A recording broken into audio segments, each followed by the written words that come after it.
Coping skills are great, but they're not enough. Hi guys, welcome back. So today let's talk about coping skills. What's a coping skill, what is it useful for, and what can it not be used for? In my opinion, coping skills are very important and very good. But sometimes I worry that, especially on the internet, there's way too much emphasis on them and not enough on other things.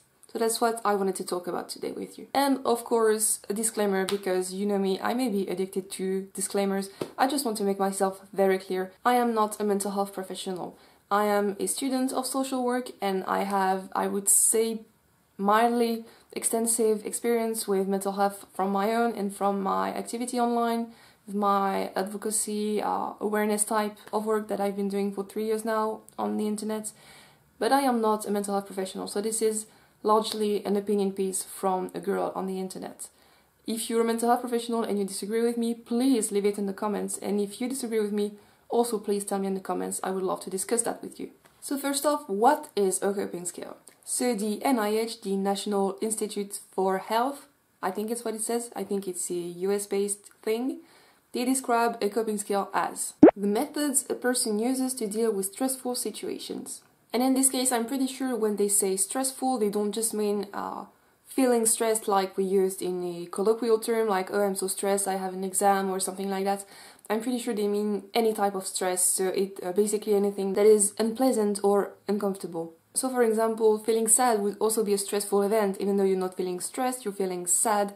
It's still something that is disturbing you and something that is unpleasant to you.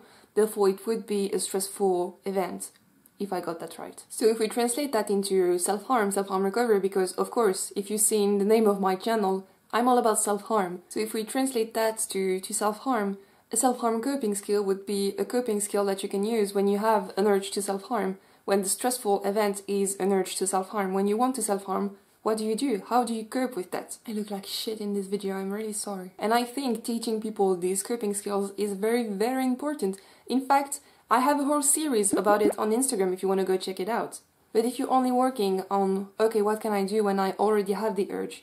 You're not working on several different other aspects of the situation. You're not talking about why is the urge there? What's the mechanism behind it? How to prevent it? What may be underlying issues you have with your mental health, with your situation, with your life? You need to do all this preventive work and all this, I would say, deep groundwork as well. Knowing what to do when the urge is already there is obviously super important, but you can't just focus on coping skills, which is something that I have felt like is sometimes the case, especially on the internet, like I said. I feel like there's a huge emphasis on what can you do when you have a self-harm urge. But if you only work on the, hey, what do I do when I have an urge? You're not working on why do I have an urge? How can I prevent the urge from coming? And how come do I have the urge to hurt myself? And look, I get why this isn't talked as much on the internet. Coping skills are something that is easily transmittable, right? So I can give you my coping skill and it might work for you.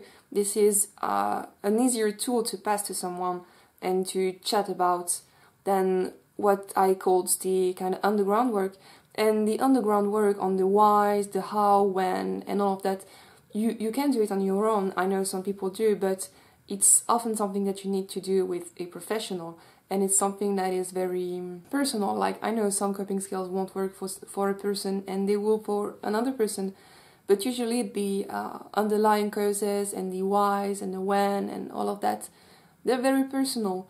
And this is something that can't easily be transmitted to someone and that you usually can't really do on your own either. And in my opinion, we really need both. We need to do this kind of, I guess you could call it harm reduction for, hey, the urge is already there, because you're not going to be able to stop them all the time, and especially if it's the beginning, you might not understand how, why, and when, and you just need to cope with the situation. And hey, even if you're, I don't know, a few months, a few years, a few decades in your recovery, you're still gonna get urges, and you need to deal with them, and you need to learn how to deal with them. But I just wanted to emphasize the fact that being so focused on only coping skills is not enough.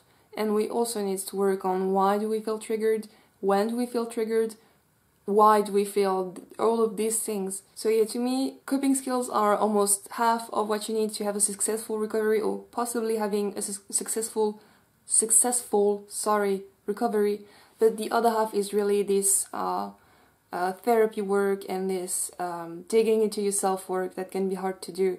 I mean, coping skills can be hard too, but you see what I mean. Anyway, that turned out to be a very quick video because that's already it for today.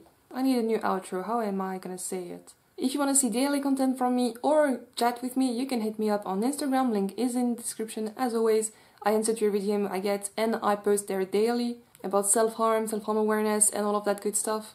If you like this video, please give it a like, you can subscribe so I can gain more visibility here on YouTube, and I will see you very soon. Bye guys.